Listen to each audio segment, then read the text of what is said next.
हरे कृष्णा। स्वागत है आप सभी का आज के वीडियो में। और आज के वीडियो में हम लोग ये चर्चा करने वाले हैं कि संपूर्ण जगत के नाथ भगवान जगन्नाथ कब और कैसे इस धरती पर प्रकट हुए। तो बात सतयुग की है, जब अवंती क्षेत्र में उज्जैन वाले एरिया में एक राजा हुए जिनका नाम था महाराज इंद्रदुम्न। और वो महाराज इंद्रदुम्न बड़े ही प्रतापी, बड़े ही धार्मिक राजा थे। ब्रह्मा जी के डायरेक्ट वंश के 25वें वंशज थे वो। और उनकी तीव्र इच्छा हो रही थी भगवान का दर्शन करने की, भगवान की सेवा करने की। तो उन्होंने अपने मुख्य पुरोहित को बुलाया और अपनी इच्छा व्यक्त की कि उनकी तीव्र इच्छा हो रही है कि वो भगवान का दर्शन करें। तो आप कुछ ऐसी व्यवस्था कीजिए जिससे मैं भगवान का दर्शन कर सकूं। राजा की बात सुनकर के उनके जो मुख्य पुरोहित थे उन्होंने तीर्थ यात्रियों की एक मीटिंग बुलाई।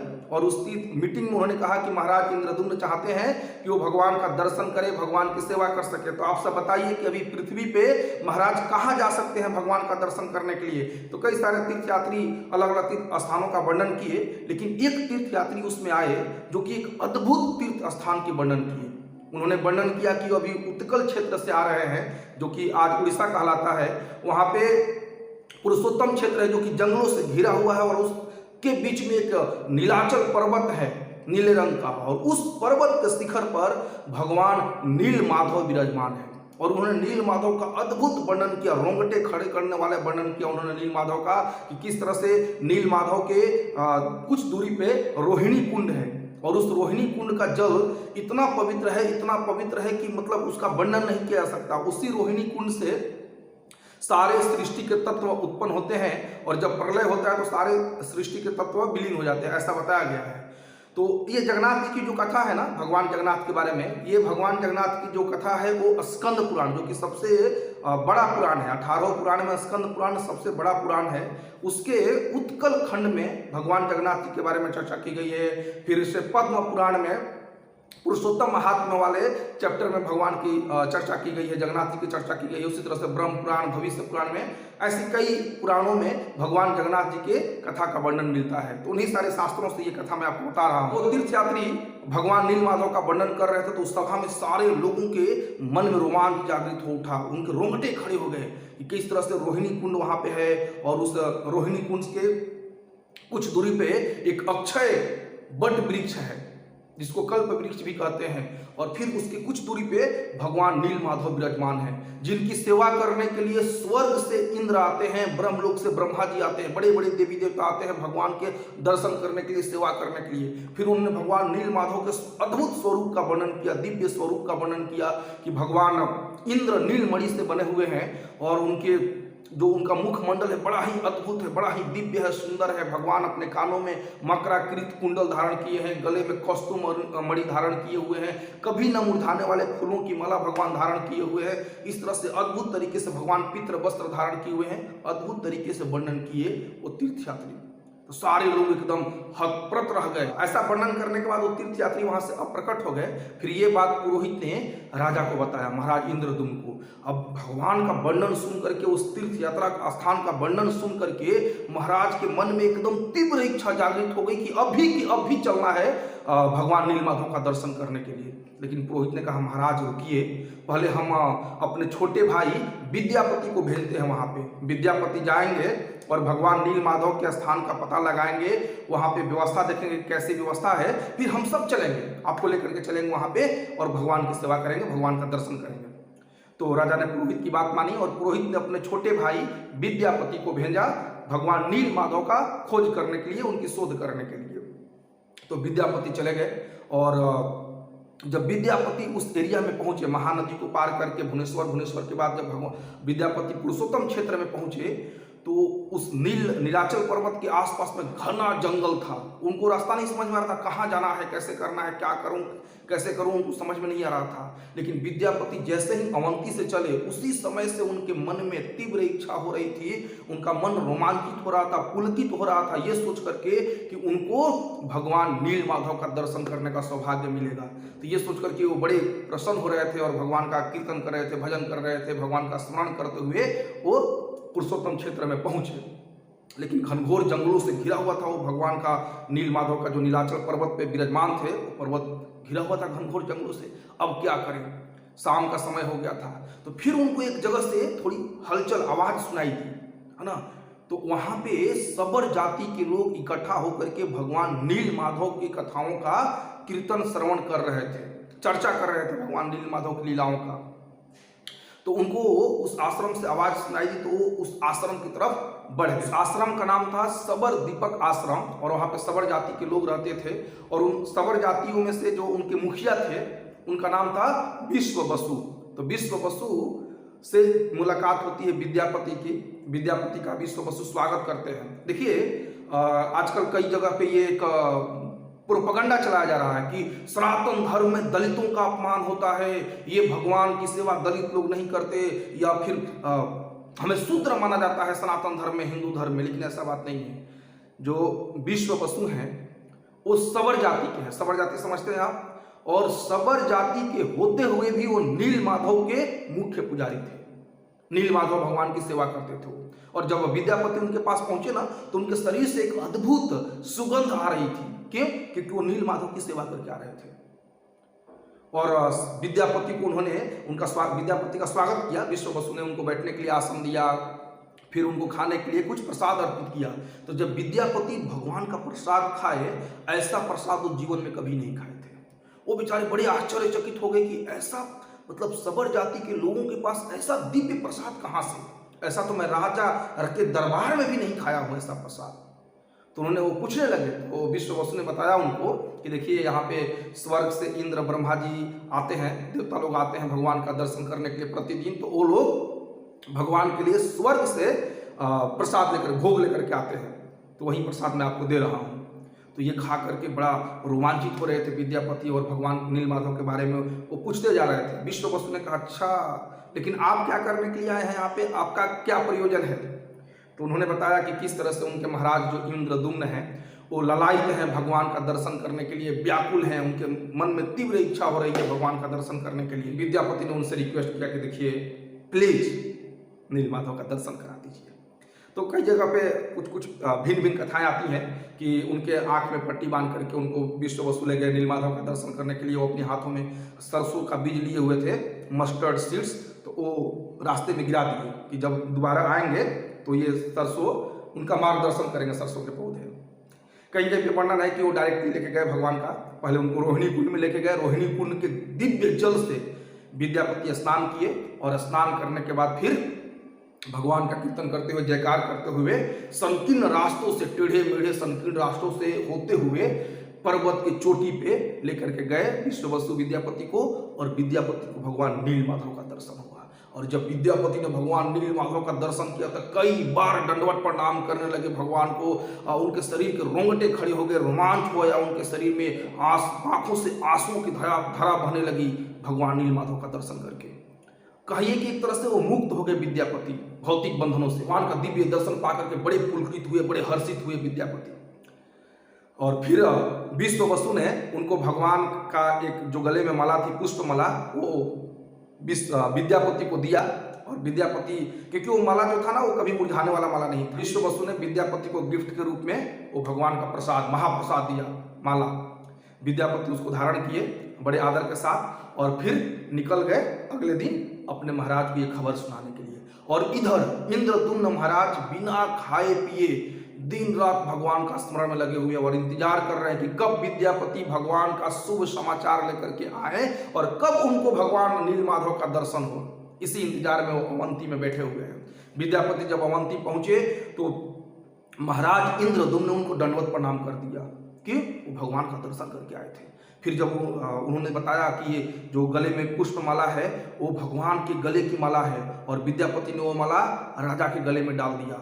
राजा बार बार उस माला को दंडवत प्रणाम कर रहे थे, बड़े आदर सम्मान के साथ उस माला को धारण किए, और बड़े मन में उनके रोमांच हो रहा था, उनका मन और व्याकुल हो जा रहा था कि कैसे वो नील माधव का दर्शन किए। फिर बढ़िया से विद्यापति को आसन पर बैठाए राजा अपने नीचे बैठ करके, और हाथ जोड़ करके बड़ी विनम्रता के साथ भगवान की कथा सुने कि किस तरह से नील माधव का वहाँ पे दिव्य दर्शन हुआ विद्यापति को। कैसा दिव्य तीर्थ स्थान है, वो दिव्य जगह है जो पुरुषोत्तम क्षेत्र। एक्चुअली में जो ये पुरुषोत्तम क्षेत्र ना, पुरी वाला एरिया भगवान का, ये ब्रह्मा जी की सृष्टि से परे है, कभी विनाश नहीं होता है इस एरिया का। तो अद्भुत जगह है ये पुरुषोत्तम क्षेत्र उड़ीसा का, जहाँ पे अभी भगवान जगन्नाथ, बलदेव, सुभद्रा महारानी और सुदर्शन के साथ विराजमान है। ये वास्तव में भगवान जगन्नाथ जी कौन है? स्वयं भगवान श्री कृष्ण है। बलदेव जी भगवान स्वयं बलराम जी हैं, और ये जो सुभद्रा महारानी है भगवान की अंतरंगा शक्ति है, कृष्ण की बहन है। तो यही कृष्ण, बलराम और सुभद्रा महारानी अभी जगन्नाथ, बलदेव और सुभद्रा महारानी के रूप में विराजमान है। तो ये कैसे हुआ आगे कथा में हम बताएंगे, इसलिए वीडियो पूरा देखिए, बीच में स्किप मत कीजिएगा। तब फिर इंद्रद्युम्न महाराज भगवान के बारे में सुनने के बाद विद्यापति से और व्याकुल हो उठे और बोले कि कल ही अब शुभ मुहूर्त निकालिए, अपने पुरोहित को बुलाए और बोले कि अब तुरंत प्रस्थान करते हैं हम लोग पुरुषोत्तम क्षेत्र के लिए, नीलाचल धाम के लिए। ये सुनकर के जो राजा के प्रजाजन थे ना, वो लोग भी बोले कि हम भी चलेंगे राजा साहब के साथ, हम भी चलेंगे भगवान का दर्शन करने के लिए, हम लोग वहीं रहेंगे राजा जी के साथ, जहां महाराज रहेंगे हम लोग भी वहीं रहेंगे। तब तक वहां नारद मुनि भी पहुंच गए। नारद मुनि पहुंच गए और बोले कि देखिए, मुझे बहुत प्रसन्नता हुई कि आप पुरुषोत्तम क्षेत्र जा रहे हैं और आपकी इच्छा है वहां पे भगवान के लिए भव्य मंदिर बनाने की, भव्य नगर बसाने की। तो मुझे परमपिता ब्रह्मा जी ने भेजा है आपकी सहायता करने के लिए, तो क्या मैं भी आपके साथ चल सकता हूँ? राजा बोले तो सोने पे सुहागा हो गया, आपका साथ रहेगा तो हम रास्ते भर भगवान की कथा का श्रवण करेंगे, भगवान की कथा का गुणगान सुनेंगे भगवान का आपके मुखारबिंद से, ये तो हमारा परम सौभाग्य है। तो नारद मुनि रथ पे बैठ के ऊंचे आसन पे, महाराज उनके नीचे आसन पे बैठे और नारद मुनि उनको कथाएं सुनाते हुए, और बाकी बहुत सारे लोग भी उनके पीछे पीछे हो लिए थे, उनकी प्रजा। ऐसे करते करते महाराज का जो कारवां है वो चल पड़ा। कहां से? अवंती से पुरुषोत्तम क्षेत्र। फिर रात्रि का समय जब हुआ, महानदी के तट पे पहुंच गए थे। वहां पहुंचने के बाद रात्रि हो गई तो सब लोगों ने वहीं पे विश्राम करने की व्यवस्था की, महानदी के तट पे। कटक जो है, कटक शहर उड़ीसा का, वो महानदी के तट पे ही स्थित है। उसके बाद भुवनेश्वर, और भुवनेश्वर के बाद पुरी। राजा महानदी के तट पे स्थित थे। तो उत्कल क्षेत्र के राजा जो थे उस समय के, वो वहां पे आए इंद्रद्युम्न महाराज से भेंट करने की। तो पहले तो बड़ा प्रसन्न हुए वो इंद्रद्युम्न महाराज का दर्शन करके, क्योंकि आपके जैसे परम भक्त का दर्शन हुआ, ये सौभाग्य की बात है। लेकिन मेरे पास आपके लिए एक दुखद समाचार है। क्या समाचार है? तो अभी कुछ ही दिन पहले एक भयंकर तूफान आया, स्वर्ण रेत का तूफान, यानी कि गोल्डन सैंड्स का तूफान आया, और भगवान नील माधव उसी तूफान के बाद अप्रकट हो गए हैं। पूरे एरिया को गोल्डन सैंड्स यानी कि स्वर्ण रेतों ने ढक लिया है, और भगवान नील माधव अप्रकट हो गए हैं। इतना सुनना था कि बेचारे जो राजा इंद्रद्युम्न थे वो बहुत ही परेशान हो गए, व्याकुल हो गए, छटपटाने लगे। नारद मुनि ने उनको संभाला, महाराज आप धैर्य रखिए, भगवान बड़े कृपालु हैं, बड़े दयालु हैं, आपको जरूर दर्शन देंगे, आपको जरूर दर्शन देंगे। चलिए हम लोग चलते हैं पुरुषोत्तम क्षेत्र। तो फिर नदी को पार करके, महानदी को पार करके आगे बढ़े तो बीच में भुवनेश्वर आया। भुवनेश्वर में आप जानते हैं कौन है? लिंगराज। वहां पे बिंदु सरोवर में नारद मुनि ने स्नान कराया, इंद्रद्युम्न महाराज को अपने भी स्नान किए, और जब स्नान करके बाहर निकले तो शिव जी का उनको प्रत्यक्ष दर्शन हुआ। और शिव जी ने उनको बहुत सारी चीजें बताई। शिव जी ने यहाँ तक बताया महाराज को कि आप ढांढस रखिए, भगवान जरूर आपको दर्शन देंगे। और फिर शिव जी नारद मुनि को किनारे पे ले गए और बोले कि देखिए, ब्रह्मा जी का आदेश है कि जो इंद्रद्युम्न महाराज हैं वो 1000 अश्वमेघ यज्ञ करें यहाँ पे, और तब जाकर के उनको भगवान का दर्शन होगा। तो शिव जी की बातें को सुन करके नारद मुनि महाराज को बताया कि आपको 1000 अश्वमेघ यज्ञ करने होंगे, और तब प्रसन्न होकर के भगवान जरूर आपको दर्शन देंगे। ये बात सुनकर के राजा को थोड़ा ढांढस हुआ। यज्ञ शुरू करने से पहले नारद मुनि उनको ले गए पुरुषोत्तम क्षेत्र की परिक्रमा कराने के लिए। उसी परिक्रमा के बीच में उनको भगवान नरसिंह देव के भी विग्रह प्राप्त हुए। नरसिंह भगवान का स्थापना किया गया और भव्य मंदिर बनाया गया उनके लिए। फिर इसके बाद राजा ने 1000 अश्वमेघ यज्ञ किए, और जब अश्वमेघ यज्ञ 1000 पूरे हो गए तो भगवान ने उनको दर्शन दिए। साक्षात श्वेत द्वीप में बैठे भगवान विष्णु लक्ष्मी मैया के साथ राजा को दर्शन दिए, और भगवान ने आकाशवाणी भी किया कि हे राजन, मैं अभी दारू ब्रह्म के रूप में, यानी बड़े से लकड़ी के टुकड़े के रूप में समुद्र के किनारे मिलूंगा, और आप उस लकड़ी को उठा करके लाइएगा, दारू ब्रह्म जिसको कहते हैं उसको लाइएगा, और उससे फिर हमारे विग्रह बनाइएगा। कैसे आपको पहचान होगा कि वो दारू ब्रह्म हम भेजे हैं? तो उस पर शंख, चक्र, गदा और पद्म के निशान रहेंगे, पुष्प के निशान रहेंगे। तो राजा गए अगले दिन सुबह, तो उनको समुद्र के तट पे वो लकड़ी प्राप्त हुआ और लेकर के आए। तो कई सारे लोगों ने उससे विग्रह बनाने की प्रयास किए, लेकिन वो विग्रह कोई बना नहीं पा रहा था, छेनी हथौड़ी टूट जा रहा था, बना ही नहीं पा रहे थे। फिर स्वयं विश्वकर्मा जी एक वृद्ध बढ़ई का रूप धारण करके आते हैं वहां पे, और राजा से कहते हैं कि मैं 21 दिन का समय चाहिए मुझे, मैं 21 दिनों में भगवान के विग्रह तैयार कर दूंगा, लेकिन मेरी शर्त यह है कि जब तक मैं काम करता रहूं कोई मुझे डिस्टर्ब नहीं करेगा, मैं बंद दरवाजे में काम करूंगा, कोई मेरा दरवाजा नहीं खोलेगा, अगर आपने दरवाजा खोला तो मैं उसी समय छोड़ के चला जाऊंगा। तो राजा ने बोला कि बिल्कुल नहीं, आप अपना काम कीजिए, भगवान का जल्दी विग्रह तैयार कीजिए, उनके दर्शन के लिए मैं व्याकुल हो रहा हूँ। तो विश्वकर्मा जी अंदर चले गए और भगवान के विग्रह बनाने लगे। जो राजा की धर्म पत्नी थी महारानी गुंडीचा, वो राजा के साथ आकर के प्रतिदिन द्वार पे बैठ करके कान लगा के सुनती थी, टुक टुक टुक टुक टुक आवाज आ रहा है, इसका मतलब भगवान का विग्रह की तैयारी चल रही है। 15 दिन के बाद 15वें दिन से आवाज आना बंद हो गया। अब आवाज नहीं आ रहा तो गुंडीचा महारानी जो है वो घबरा गई कि कहीं ये वृद्ध व्यक्ति थे, कहीं शरीर तो नहीं छोड़ दिए। वो महाराज से बोलने लगे कि देखिए महाराज, बड़ा पाप लगेगा, ये वृद्ध व्यक्ति हैं, कहीं ये शरीर तो नहीं छोड़ दिए। तो उनके कहने पे महाराज ने दरवाजा खुलवा दिया और जब दरवाजा तोड़ा गया, अंदर गए तो अंदर से वो विश्वकर्मा जी अप्रकट हो गए वहां से, और भगवान जगन्नाथ जी का विग्रह इस रूप में मिला। जगन्नाथ बलदेव सुभद्रा महारानी देखने में थोड़ा सा लग रहा था कि अपूर्ण विग्रह है, हाथ भी सही से नहीं बना, बड़ी बड़ी आंखें हैं, पांव भी भगवान के सही से नहीं बने। तो ये देख करके राजा तड़प तड़प करके छाती पीट पीट करके रोने लगे, मैं कितना दुर्भाग्यशाली हूँ, कितना नालायक हूँ, अभागा हूँ कि मेरे कारण भगवान के ये जो स्वरूप है वो कैसा रह गया, अपूर्ण रह गया। मुझे कुछ दिन और इंतजार कर लेना चाहिए था। तब तक फिर आकाशवाणी हुई और भगवान बोले उनको कि राजन, आप घबराइए मत, मैं इसी रूप में आना चाहता था, मैं इसी रूप में प्रसिद्ध होऊंगा, जगन्नाथ बलदेव सुभद्रा महारानी के रूप में। तो आप घबराइए मत, मेरी स्थापना कराइए, सुंदर भव्य मंदिर बनवाइए।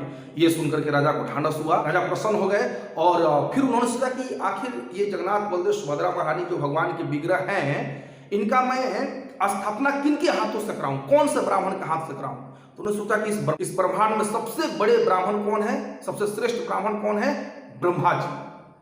तो ब्रह्मलोक में चले गए ब्रह्मा जी के पास, ब्रह्मा जी को इनवाइट करने के लिए कि चलिए भगवान की स्थापना कर दीजिए आप। तो ब्रह्मलोक में गए, लेकिन जब ब्रह्मलोक से वापस आए तो धरती पे कई सारे सतयुग बीत चुके थे, कई सारे युग बीत चुके थे। क्यों? क्योंकि ब्रह्मा जी का एक दिन, जो उनका जो 24 घंटे का एक दिन है ब्रह्मा जी का, वो इस धरती पे 8 अरब 64 करोड़ वर्षों के बराबर होता है। तो ब्रह्मा जी के एक दिन में 14 मनवंतर होते हैं, एक मनवंतर में 71 चतुर्युग होते हैं, और एक चतुर्युग में सतयुग, त्रेतायुग, द्वापर युग और कलयुग, 4 युग होते हैं। इस तरह से आप कैलकुलेट कीजिएगा तो ब्रह्मा जी के एक दिन में लगभग 1000 चतुर्युग होते हैं 12 घंटे में। और हर युग की अपनी अपनी आयु होती है। कलयुग की आयु है 4,32,000 साल, द्वापर युग की आयु है इसकी 2 गुनी 8,64,000 साल, त्रेतायुग की आयु कलयुग की आयु की 3 गुनी, सतयुग की आयु कलयुग की आयु की 4 गुनी। ऐसे करके जब कैलकुलेट कीजिएगा तो ब्रह्मा जी के 12 घंटा जो है वो हमारे पृथ्वी पे 4 अरब 32 करोड़ वर्ष के बराबर होता है। तो उनका जो 24 घंटा एक दिन है वो 8 अरब 64 करोड़ वर्ष के बराबर होता है। तो इधर से महाराज इंद्रदुम्न ब्रह्मलोक गए और ब्रह्मा जी को लेकर के आने में ही, इतने ही समय में पृथ्वी पे कई सारे युग बीत चुके थे। तो फिर भी ब्रह्मा जी को लेकर के आए और भगवान की स्थापना किए, और भगवान के लिए भव्य मंदिर जो अभी हम जगन्नाथपुरी में देखते हैं हम सब, वो भव्य मंदिर महाराज इंद्रदुम्न ने बनवाया। और भगवान को जहां बनाया जा रहा था वहां से मंदिर में ले जाने के लिए भगवान जगन्नाथ बलदेव सुभद्रा सुदर्शन के साथ उनको रथ में स्थापित किया गया। कैसे लेके जाएंगे वहां से मंदिर में स्थापना के लिए? तो रथ पे बैठाया गया उनको और वहां से रथ खींच करके मंदिर में लाया गया। तब से रथ यात्रा शुरू हो गई, भगवान जगन्नाथ जी की रथ यात्रा। तो ये हजारों वर्षों से पुरी में भगवान जगन्नाथ जी की रथ यात्रा चलते आ रही है। इस साल भी भगवान जगन्नाथ का रथ यात्रा है जून 2023 में। भगवान जगन्नाथ जी का रथ यात्रा है 20 जून 2023 को, रवि और उस दिन मंगलवार पड़ रहा है। तो एक्चुअली में रथ यात्रा आषाढ़ मास के शुक्ल पक्ष के द्वितीया के दिन मनाया जाता है। रथ यात्रा के बारे में आने वाले वीडियोज में हम सब और डिटेल से चर्चा करेंगे रथ यात्रा के बारे में। और ये स्वरूप जो जगन्नाथ जी का है ना, ये स्वरूप देख करके नारद मुनि बड़े प्रसन्न हो गए, बोले कि अरे हम तो ऐसे ही स्वरूप का दर्शन किए थे भगवान कृष्ण बलराम जी का और सुभद्रा महारानी का द्वारिका में। तो इसके पीछे का क्या रहस्य है? ये जो भगवान श्री कृष्ण बलराम और जो सुभद्रा महारानी है, इनका ये स्वरूप एक बार द्वारिका में भी ऐसा प्रकट हुआ था, नारद मुनि ने उसका दर्शन किया था, नारद मुनि देखते ही पहचान गए। तो इसके पीछे क्या रहस्य है, इसके बारे में भी एक वीडियो हमने बनाया है कि भगवान जगन्नाथ बलदेव सुभद्रा महारानी का ऐसा स्वरूप कैसे प्रकट हुआ। भगवान कृष्ण बलराम और सुभद्रा महारानी, ये जगन्नाथ बलदेव और सुभद्रा महारानी के रूप में ऐसे कैसे प्रकट हुए इस स्वरूप में, इसके बारे में एक डिटेल में वीडियो बनाया गया है। उसका लिंक हम आपको डिस्क्रिप्शन में डाल दे रहे हैं, आप वहां से देख सकते हैं। तो इस तरह से महाराज इंद्रद्युम्न की कृपा से जगत के नाथ भगवान जगन्नाथ इस धराधाम पे प्रकट हुए और महाराज इंद्रद्युम्न ने उनके लिए भव्य मंदिर का निर्माण कराया। महाराज इंद्रद्युम्न भगवान जगन्नाथ से कई सारे रिक्वेस्ट किए, कई सारे अनुरोध किए। एक अनुरोध उन्होंने किया कि आप ऐसा वरदान दीजिए, मुझे ऐसा आशीर्वाद दीजिए कि मेरा कोई पुत्र न हो, मैं आप ही को सब कुछ मानूं, क्योंकि बेटा बेटी होगा तो फिर उसकी सेवा में लग जाऊंगा ना, तो आपकी सेवा में करता रहूं। गुंडीचा महारानी ने भी जगन्नाथ जी को अपना पुत्र मान लिया। तो जगन्नाथ जी गुंडीचा महारानी को अपनी मां मानते हैं, इसलिए हर साल अपने मंदिर से निकल करके रथ यात्रा के दिन गुंडीचा मंदिर में जाते हैं महारानी से भेंट करने के लिए। गुंडीचा मंदिर वास्तव में वृंदावन का प्रतिनिधित्व करता है। वृंदावन है, सुंदराचल कहते हैं उसको, और जो भगवान जगन्नाथ जी का मेन मंदिर है वो नीलाचल कहलाता है, द्वारिका का प्रतिनिधित्व करता है वो। तो भगवान रथ यात्रा के दिन द्वारिका से निकल करके वृंदावन में अपने भक्तों से मिलने जाते हैं। डिटेल में हम रथ यात्रा के बारे में दूसरे वीडियो में चर्चा करेंगे। तो इस तरह से भगवान की प्रतिष्ठा हुई और महाराज इंद्रद्युम्न ने भगवान से एक और अनुरोध किया जगन्नाथ जी से कि देखिए, आप हमें ऐसा आशीर्वाद दीजिए कि हम सब आपकी सेवा करते रहें, भोग कई बार लगाते रहें और आपका हाथ कभी सूखे ना, मतलब अभी खाए हाथ धोए तब दूसरा भोग रेडी। तो भगवान जगन्नाथ जी को जगन्नाथपुरी में भोग लगते रहता है, भक्तगण खिलाते रहते हैं। भगवान जगन्नाथ जी का मंदिर जो है वो सिर्फ 3 घंटे के लिए बंद होता है, 24 घंटे में हमेशा मंदिर खुला रहता है। भगवान की कभी आरती हो रही है, कभी भोग लगाया जा रहा है, कभी सेवाएं चल रही है, अलग अलग तरह की सेवाएं चल रही हैं। और पुरी में 108 उत्सव मनाए जाते हैं एक साल में। उसमें से सबसे प्रमुख उत्सव है स्नान यात्रा और रथ यात्रा। स्नान यात्रा पे भी एक वीडियो बनाया गया है, उसका भी लिंक आपको डिस्क्रिप्शन में मिल जाएगा। तो आज के वीडियो में इतना ही। अगर आपके मन में जगन्नाथ जी को लेकर के कोई और प्रश्न है तो आप कमेंट में पूछ सकते हैं। सनातन धर्म से रिलेटेड ऐसे ही वीडियो देखने के लिए अगर आप चैनल पर नए हैं तो चैनल को सब्सक्राइब कर लीजिए, वीडियो को शेयर कीजिए, लाइक कीजिए और कमेंट में जय जगन्नाथ जरूर लिखिए। जगन्नाथ बलेश्वर महारानी की जय, पुरुषोत्तम क्षेत्रपुरी धाम की जय।